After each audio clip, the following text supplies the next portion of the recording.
उन्हाळ्यामध्ये उष्णतेमुळे शरीरावर जास्त ताण येतो, त्यामुळे अनेकांना पचनाच्या समस्या जास्त जाणवतात.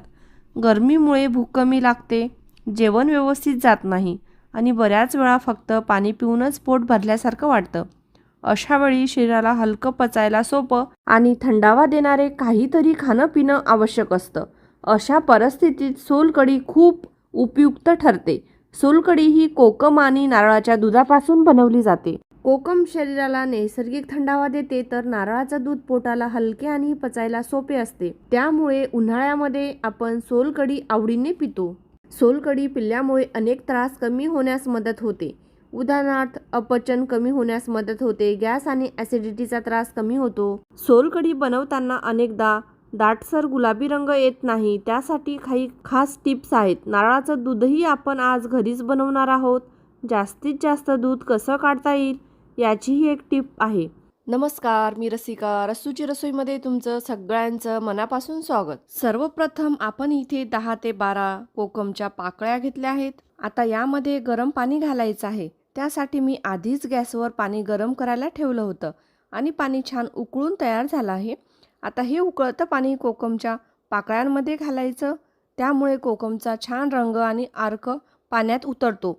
यामुळे सोलकढीला नैसर्गिक गुलाबी रंग येतो. रंगासाठी वेगळं काहीही घालण्याची गरज पडत नाही. आता कोकमची वाटी 15 ते 20 मिनिटे बाजूला ठेवूया, म्हणजे कोकम चांगले मुरतील आणि त्याचा अर्क आणि रंग पाण्यात छान उतरेल. तोपर्यंत आपण पुढची तयारी करून घेऊया. त्यासाठी इथे मी एक पाण्याचा नारळ घेतला आहे.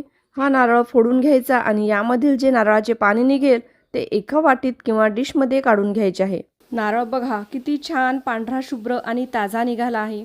ताजा नारळ वापरला की सोलकढीची चव आणि सुगंध दोन्ही खूप छान येतात. आज आपण ही सोलकढी अगदी पारंपरिक कोकणी पद्धतीने बनवणार आहोत. या नारळाचे मी छान काप करून घेतले आहे. इथे मी थोडंसं पुदिना, 2 हिरव्या मिरच्या आणि थोडं लसूण पाकळ्या घेतल्या आहेत. आता मिक्सरचं भांडं घ्यायचं आणि हे सगळं साहित्य त्यामध्ये घालायचं आहे. तर मी इथे एका नारळाचे काप करून घेतले होते ते घातलं आहे, 2 लसूण पाकळ्या घातल्या आहेत, थोडं पुदिना आणि 2 हिरव्या मिरच्या घालत आहेत. त्यानंतर नारळामधून निघालेलं पाणी देखील याच मिक्सरच्या भांड्यात घालायचं आहे आणि हे मिश्रण मिक्सरमध्ये छान बारीक फिरून घ्यायचं आहे.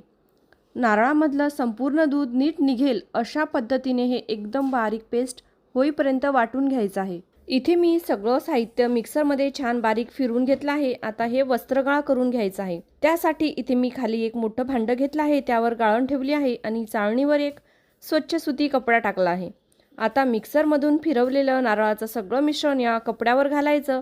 कपड्याचे 4ही कोपरे एकत्र करून हलक्या हाताने पिळून घ्यायचे. त्यामुळे यामधील सगळं नारळाचं दूध खाली भांड्यात निघेल. अशा प्रकारे हळूवारपणे पिळत राहायचं, म्हणजे नारळामधील जास्तीत जास्त दूध व्यवस्थित बाहेर येईल. छान दाट आणि चविष्ट नारळाचा दूध तयार होईल. नारळाचा दूध सगळं पिळून घेतल्यानंतर कपड्यावर नारळाचा चौथा उरतो. आता हा चौथा वाया जाऊ नये म्हणून आपण आणखी एकदा यामधून दूध काढून घेऊया. त्यासाठी हा नारळाचा चौथा पुन्हा मिक्सरच्या भांड्यात टाकायचं. त्यामध्ये थोडंसं पाणी घालायचं आणि पुन्हा एकदा मिक्सरमध्ये हलकंसं फिरून घ्यायचं आहे. नारळाचा चौथा थोडंसं पाणी घालून पुन्हा एकदा मिक्सरमध्ये फिरून घेतलं आहे. आता हे मिश्रण पुन्हा त्या सुती कपड्यावर घालायचं आणि आधीसारखंच छान पिळून घ्यायचं आहे. इथे आपलं छान घट्टसर नारळाचा दूध तयार झाला आहे. भांड्यात तुम्ही पाहू शकता. आता या नारळाच्या चौथ्यामध्ये जवळजवळ काहीच दूध शिल्लक राहिलं नाही, त्यामुळे तो तसाच टाकून देण्याची गरज नाही. हा नारळाचा चौथा आपण भाजीमध्ये, चटणीमध्ये किंवा आमटीमध्ये घालून वापरू शकतो. त्यामुळे अन्नाची नासाडीही होत नाही आणि पदार्थाची चवही अजून छान लागते. आपण इथे ताज्या नारळाचा वापर केला आहे, त्यामुळे नारळातून आपल्याला छान दाट आणि घट्टसर दूध मिळालं आहे. सोलकढी बनवताना शक्यतोवर ताजा आणि चांगला नारळ घ्यावा. ताजा नारळापासून काढलेलं दूध सोलकढीला मस्त दाटपणा आणि नैसर्गिक गोडसर चव आणि छान सुगंध देतो.